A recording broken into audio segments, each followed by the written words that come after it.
Soho Theater. Please make it loud for Josh Johnson!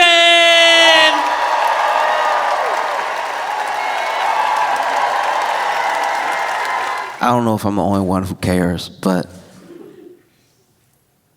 have y'all seen what's happening with Duolingo? Okay, in case you're not familiar, Duolingo is an app where you learn other languages, supposedly.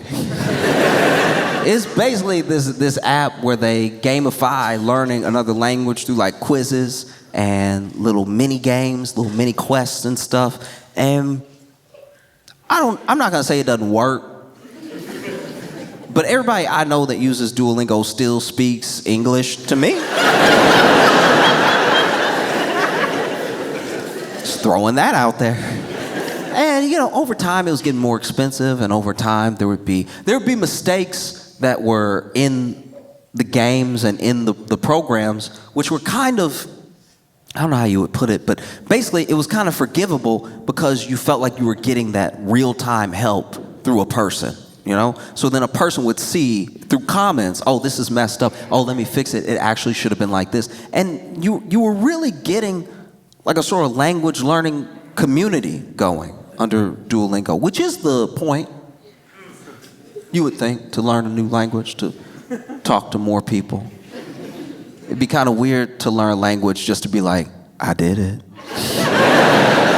And no one will ever know. I'm just gonna go to whole countries, know what they saying and not tell anybody. I have the power. I only think like a psychopath would do that. Like I've seen those viral videos of people being like in Japan and no one thinks that this black person in Japan speaks Japanese, so then they like are recording themselves or they're streaming and then someone says something about them and then they're like, boom, I know Japanese. And the person's like, what? How? You don't look like it. You know? That actually would have been a fire ad for Duolingo back in the day. It's just like, have you like eaten at like a fast food spot, everyone around you roasting you, everybody getting one in, like, and the back of his head, look at it, look, I can see right through it. Does he even know he got that bald spot? The bald spot fighting for his life is shiny. It's like a flashlight. And then you bounce back, you're like, I know French. What? I'm so embarrassed. I was being rude in undercover. Duolingo. But no, that's not what happened. You know, people were slowly learning these languages over time. And learning is like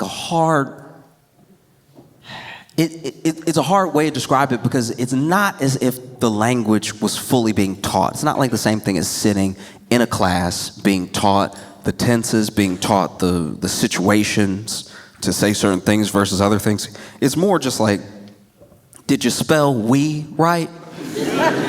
That's a little French. Have some of that. And so over time, you see Duolingo also get this internet presence that's like, their socials team is very like in vogue. You know, they get in there, they're funny in the comments, spicy comments too. Sometimes they got a quick jab back whenever somebody tries to trash Duolingo. And I don't know how I feel about it. If I'm being honest, it's like through our tax systems and through the economy, we already treat these companies like people. I don't know if I want to pretend that they're also interesting. Do you know what I mean? Like when I see a Twitter handle for a company, I don't want to be like, oh, they're so moody today. I can't believe Microsoft's so angry. You know, because it's not like it's not an individual, it's a company. And there are individuals making that company feel like your friend, but they're not your friend. They're not your friend at all. And then they do this move, which is wildly unpopular, where they release a statement where they say, we're going to be an AI-first company, which is an interesting title to give yourself. You could have said customer first, you could have said teacher first, and you could have not said anything.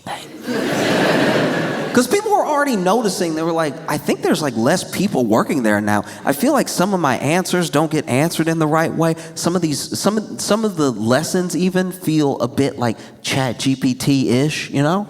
And then they came out and said it. They're like, look, we're gonna use AI and you're gonna learn just the same as you've been learning. And I had friends who were like, I'm not learning anything already. And honestly, what's the fun of using Duolingo if you could just use any sort of like open AI, any sort of AI program to make your own learning course? If it's AI, then what's special about it? And so you see people, big backlash. Every time they even tweet, post anything, people are like, was this written by AI? You know? And it gets to the point where I don't really know if they were hacked or not, or if that's just like part of the marketing scheme, but basically they took down everything. Because they were getting trashed. Because, you know, they want to be expensive. They want to hire less people. They want to essentially disregard, disrespect, or just get rid altogether of their teachers and have you pay, I think, $20 a month to not learn French.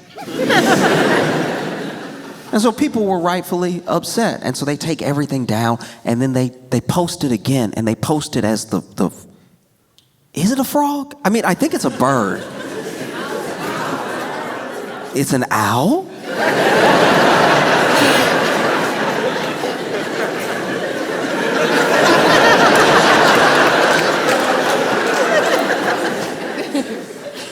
So they posted with a guy in a owl costume. And that guy was using like the deep, distorted voice, talking about how the elites ruin Duolingo. And I was like, yeah, but aren't you... What's happening? And then I think it was the CEO that even came out, and instead of giving some sort of statement that basically says, hey, look, yes, we're going to be using AI, but we're still going to have our teachers, and our teachers are going to just use AI for some of the menial tasks, but you'll still be talking to a teacher. Instead of reassuring the customers at all, he kind of just doubled down and was like, look, the AI is going to be better than teachers anyway. That people got really mad. And I think what's happening here is what's happening all the time. Teaching is hard. Teaching is very difficult. And if you love something and you love it enough to teach it, that to me is amazing. I don't know if I know anything well enough to teach it. And I don't know if I have the patience to convey those ideas in an efficient enough way that you know what I know when I'm done talking. That's scary. I would never try to teach. I don't know, even things that I'll admit right now, even things that I'm pretty sure about, I don't know enough about to teach. I believe in climate change, but if you asked me about climate change when I got done talking about climate change, you wouldn't believe in climate change.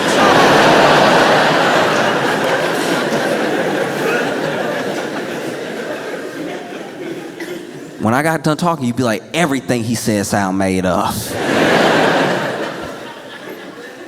Because teaching is very, very difficult, and we forget. From every perspective, teaching is difficult. It's difficult in and of itself alone to be in your head, have the idea, convey the idea in a way that gets through someone else's head. You gotta get past all the video games and all the crushes and all the, just to be like, math. That's already hard enough. Never mind the fact that like kids are difficult. I'm not just talking about like junior high or all of them. I remember being difficult as a kid. I wasn't trying to be difficult. I wanted to learn the thing. It was not getting in. I was fighting it. I didn't even know it. Sometimes I'd even be a little pompous, you know? Like I'll admit it, as a little kid, give me some grace. As a child, I was a flat earther.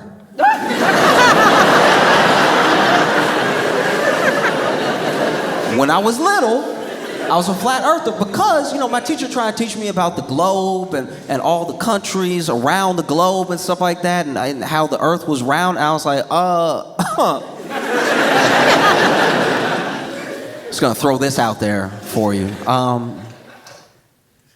feels pretty flat to me. I know I haven't been all over the world, but never been, sideways. So I think it's pretty flat. Sorry to embarrass you while you're talking to the whole class, but... And then my teacher very graciously was like, oh, yeah, this is sadly a common misconception. It's not actually flat. The earth is round. I'm like, oh, huh.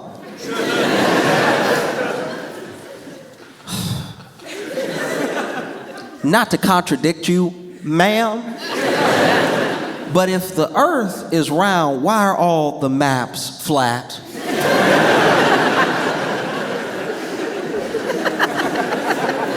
Truly, as an 8-year-old, I thought I had a mic drop moment. I was like, I rest my case. That's up there with you. You the one projected that thing, so, maybe I should have the chalk. I'm just saying. And then my teacher pulled out a globe. Because it's difficult. And look, I'm not a parent, and I can't imagine what it's like to be a parent the same way I can't imagine what it's like to be a teacher, but I see some of the friction that parents have with teachers sometimes, whether they think that they could do it better or that they think it must not be their kid, it must be the teacher. And I thought that all would have been settled through COVID. You remember that time where everybody was alone with their kids? To see how well they sort of grasped everything? I don't think enough teachers got an apology.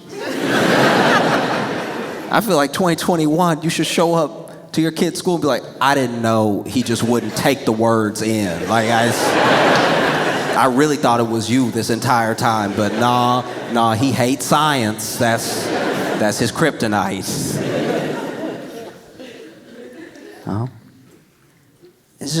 It's also hard because I think the way that we look at teaching is as the obstacle as opposed to as the help, right? Like even now, if someone tries to teach you something, there's some reluctance there sometimes. What it used to be, you're a kid and these adults, they don't know what they're talking about and try to teach me something. And then you become an adult and you're like, why do you think you can teach me something? We're the same age. And then you get older, and then someone younger than you has something to say, and you're like, why do you think you can teach me something? You don't even know about the world, right?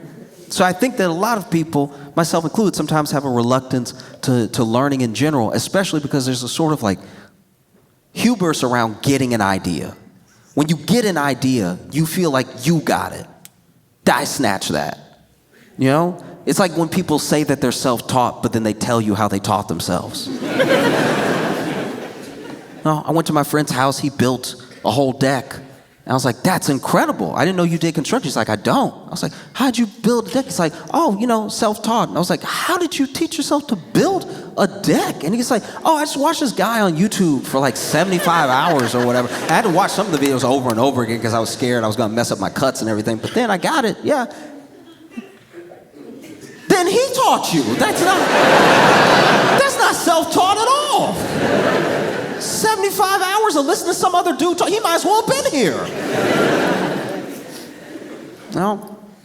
Because there's a deep respect that I have for teachers because they cared about something so much that they were willing to learn more about it than they ever probably had to, just to teach it to someone else, to share the thing that they love.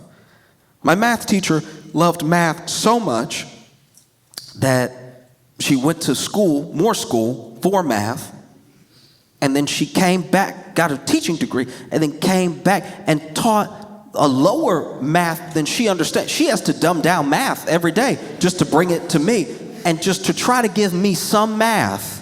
She went through all that, and I don't know how we did it. It's kind of incredible that all over the world, we somehow managed to not pay teachers enough and not give them enough, like in every country, no matter where you go. And so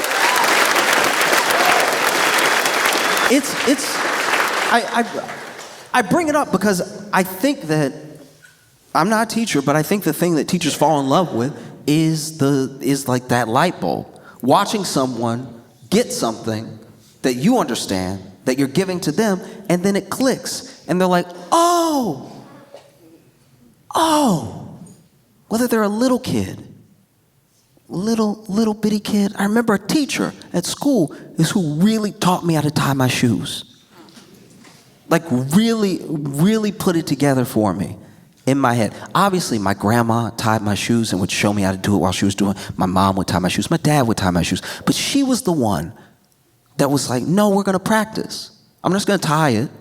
We're going to practice. And so then she tied it because I ran up to her after recess. I had been falling, right? I've been tripping hard. I was doing that, you know that Looney Tunes drag where your legs go up? Because I was getting a good start and then I'd step on a lace and I'd whoa!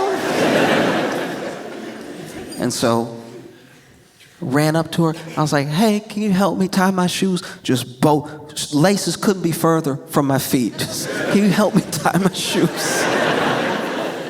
And she was like, sure. And then she tied both my shoes for me. And then just like that, she pulled the string and untied them both. And I was like, oh.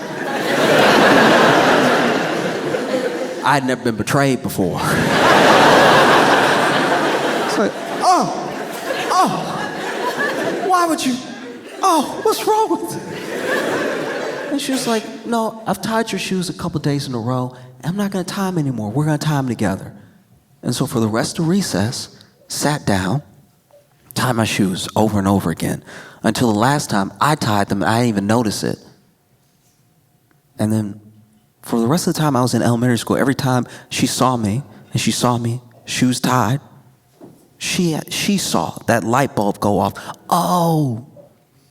And no matter how reluctant someone is to be taught, it's a beautiful thing when that happens. When the idea gets through and you can see it. You see the light bulb go off. Oh, it's round.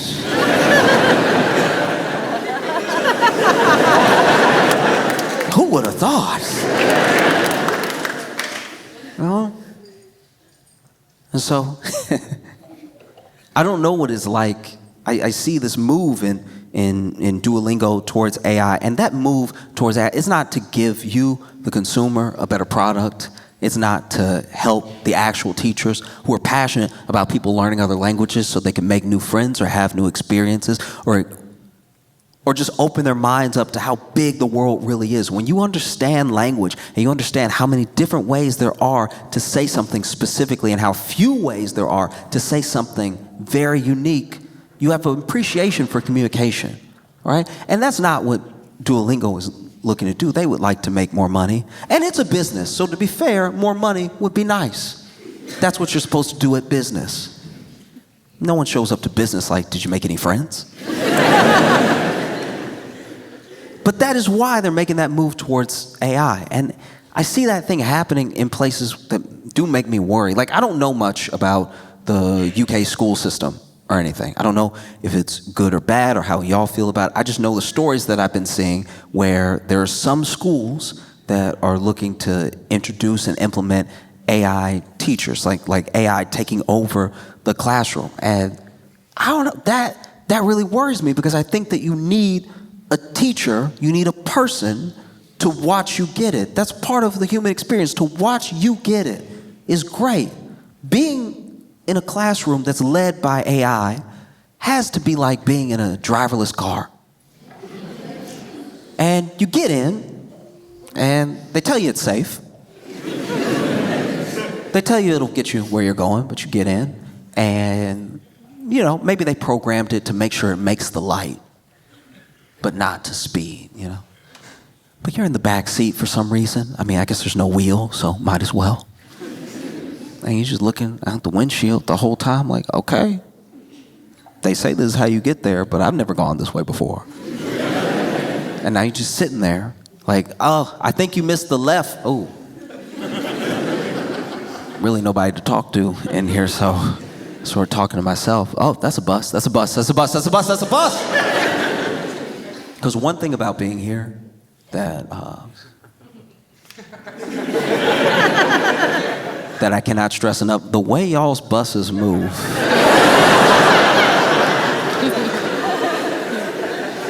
is wildly different than what I'm used to. If I'm being honest, I don't know how you train your bus drivers. Or what happens when a bus driver hits a person, but it looks like they're trying to find out every turn.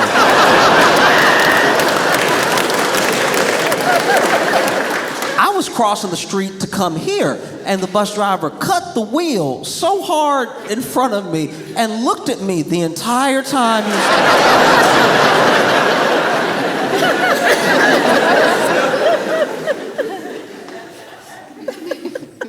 But you're in this driverless car, and it says it's going to get you where you're going. And so maybe you should trust it. Who knows? But sometimes prefer a person, you know? I know that we don't necessarily treat everything this way. Like, the best example I can give is when it comes to school and how kids are using ChatGPT and other AI to do their homework for them or do the lesson for them and turn it in. The big fear there is that they will not know how to think to a conclusion, right? Like if we're being honest, and this isn't to disparage what anyone teaches or how they teach it, but a lot of the actual lessons you learn in school don't matter as much as you taking the steps to get to the end product, right? Like it isn't imperative that you read Mark Twain. But it is good that you read something that is not how the people that you know talk, and it's not from a time that you live in, and it opens up your mind to that the world might be different, you know? And the fear is that if kids use this thing too much, if it's completely abused, that you'll essentially graduate someone who is illiterate and not able to think critically about anything. And they'll be a doctor.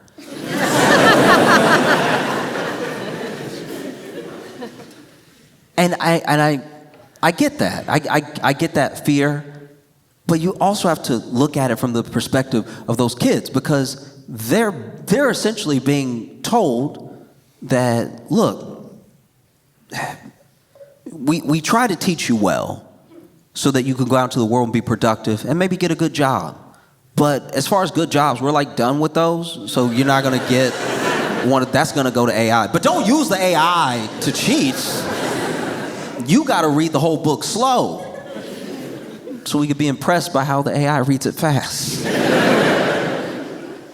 And so I understand how a lot of kids feel like they don't have stake in the type of future that the work that they're expected to do would link them up with, you know? Like there's this idea that if you do everything right, you'll reap the rewards, but we're already telling you the rewards won't be there by the time you get done. And so I see things like them bringing AI into these UK schools and paying for these programs. You have to ask yourself, is this really coming out of the kindness of someone's heart? Or is this to make money? Is there a company that will make money? And surely there is. Because the programs range in prices. There's one program, though, that is being implemented in school. I think, I could be wrong about the exact number, but I'm pretty sure that the amount that the program is going to cost the school is like £27,000, which I'm not saying is the best salary in the world, but you could pay that to a person, you know? And it just freaks me out because I only know what it's like in the American school system, which is scary enough, and not just because of the shootings. It's also...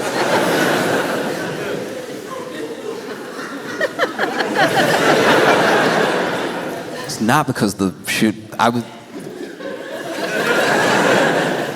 I'm saying the American school system is already difficult enough because you have underpaid and overworked teachers that have to take extra jobs and just fight for their lives and then still spend their own money to get supplies for kids to do the work that they're expected to do, right? Just to like stay even slightly above water. So how can you not expect this kid who's already been given less resources than kids in other districts and kids who, you know, by some accident happen to go to a great school or happen to be in a place with money, how can you not expect them to use ChatGPT to get them to close the gap? And how can you not expect these teachers to be like, I already drive Uber, deliver pizza, and teach geography. I don't know if I can try to find the AI. You know? Because you can get really far without knowing. Actually, that's one thing I think about all the time. I don't know if your schools are good or not, but I also don't know if it matters, at least to Americans, because if you come over to the US with your accent, we'll believe you.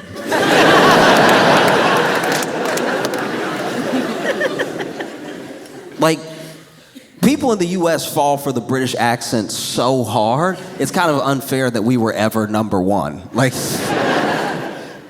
even a lot of the conspiracy theories that we believe in the US did kind of come from a British guy who just talks smooth. You know, like he comes over after y'all kicked him out for being too wild, and then he's like, you know, there's lizards in all the people. And we're like, when he says it, it makes sense. You know? Y'all have some phenomenal exports. But you do have some rough ones. You know? Like, why'd y'all do, like that, sending Piers Morgan to us.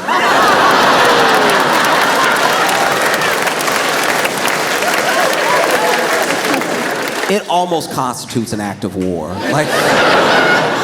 I don't know who else you could have sent that Boris Johnson wouldn't have been as destructive as Piers Morgan on our TV all the time. That was, what did we ever do to you?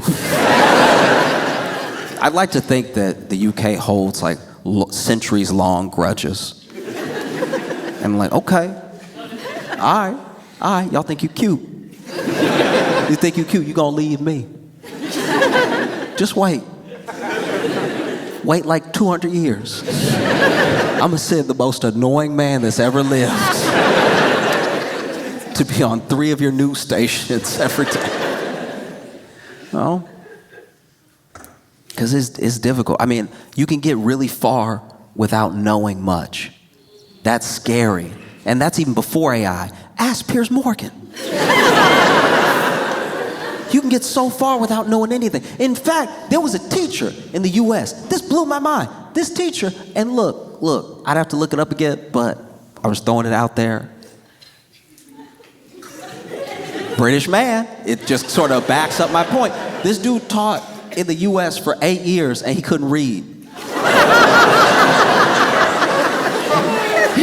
He couldn't read.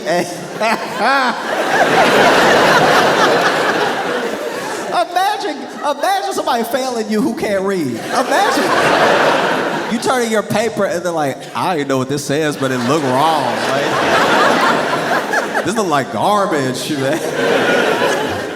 Nah, this dude really figured it out. This is one of those stories that kind of went semi-viral before virality was like well established. So before YouTube and like things could pop off on Twitter, Facebook, or anything, this dude got his maybe his master's or something, and started teaching. And I think he was teaching like middle school, and taught middle school for like 8 years. Could never read, but what he would do was he was very good at picking out personalities. This was his talent. This was his thing that he had used his entire life. He could read people. He couldn't read words, but he knew. He knew people so perfectly, he could laser into them, and he knew so much about you just by looking at you. And one of the things he would do every year, every semester, he would lock in on like 2 or 3 of the smartest kids in class. Just naturally smart, just genuinely gifted. And he would have them, read a paragraph or 2 to the class starting the lesson, and then he would basically, watching over them, kind of get the smart kids to teach all the other kids. And it was astounding. That's wild.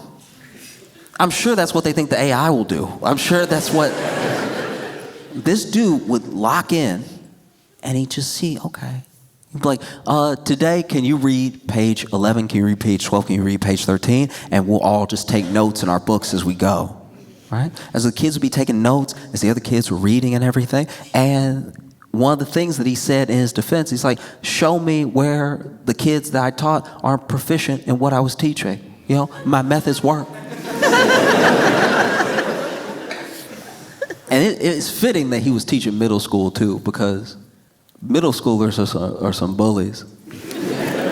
A middle schooler is the only one with the real audacity to be like, I don't think he can read. That would never happen in higher education. Like, if you're getting your master's and your professor can't read, you would second guess yourself. You'd be like, no, I must be missing something. He must just be like so locked in that he never looks at the book. No, only a middle schooler would be like, I bet you he can't read, dog. Because a middle schooler will blackmail you too. A middle schooler would be like, hey, look, it's A's for me and my boys the rest of the year. Or we telling everybody you can't read. That's A, as in the first letter.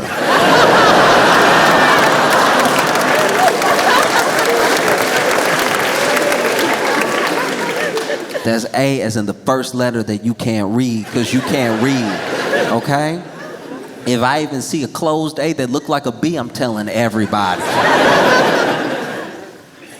Imagine that. Imagine getting caught. Imagine principal, vice principal got to pull you into the office. You sitting down, you know, because the kids loved him. He never gave homework. You sitting down, what's going on, y'all? How's everything going?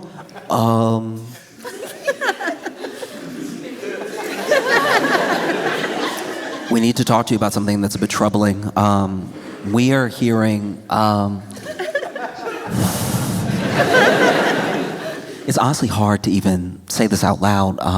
I feel so embarrassed even bringing it up, but there have been some accusations by some students and maybe a few parents as well that you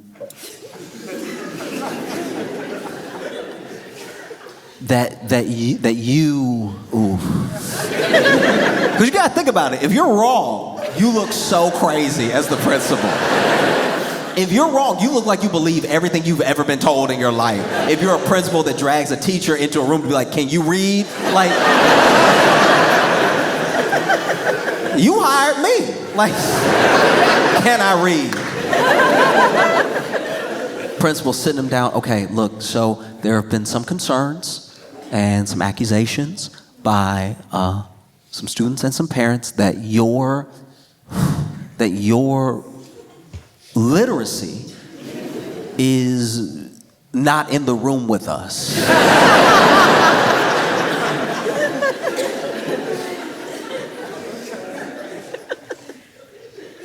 You know, and I don't know if they would have the teacher in there by himself or they'd have the kid that accused him of not being able to read because he didn't get the A he wanted.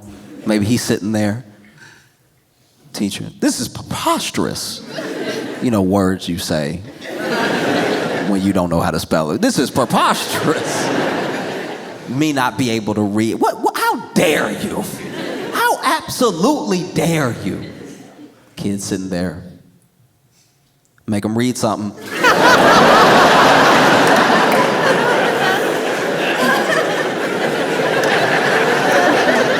Make him read something. He gonna do it anyway if he can do it.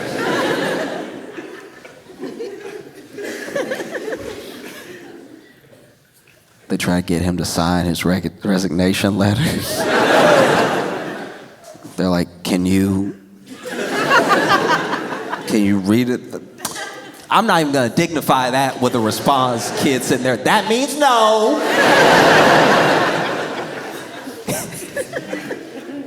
No? And that's my fear. That's my big fear is that you let this system start, it only benefits companies, and before you know it, it's an entire generation, an entire country of people who aren't proficient in thinking skills. They can't think critically. They're not truly literate. And never mind not just reading for fun. They do not really grasp how important reading is, because you can either cheat the AI or the AI has the best interests of the company in mind. Because that's another thing that was happening with Duolingo. It's just all these ads started popping up, ads for companies, because they're a company that's trying to make money, you know? And so what if that happens? What if you implement so much AI into all of these schools and it goes left? How fast can you train an entire generation of teachers that were burned out and underpaid and overwhelmed to begin with?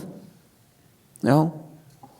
That means that you could have an entire generation of UK teachers coming to the US not knowing how to read and teaching our kids not to read. Could be a disaster. Never underestimate the power and the impact that a teacher can have on your life. I remember a teacher sat me down and told me something I didn't even know about myself. This teacher sat me down and told me, you got a lot of nervous energy. Like and I was like in middle school where you can't even be polite. You just got to get right to the point. Like they just sat me down. You got a lot of nervous energy. All right. You ever thought of drawing? Just channel it somehow. Right. I was like, oh no, I never thought to draw. I love anime. Yeah, maybe I'll draw. And I drew something and you know, my teacher was like, draw something, bring it to me. You know, I'd like to see what you draw. And so I did. And when I showed my teacher my drawing, they were like, we're going to find something else.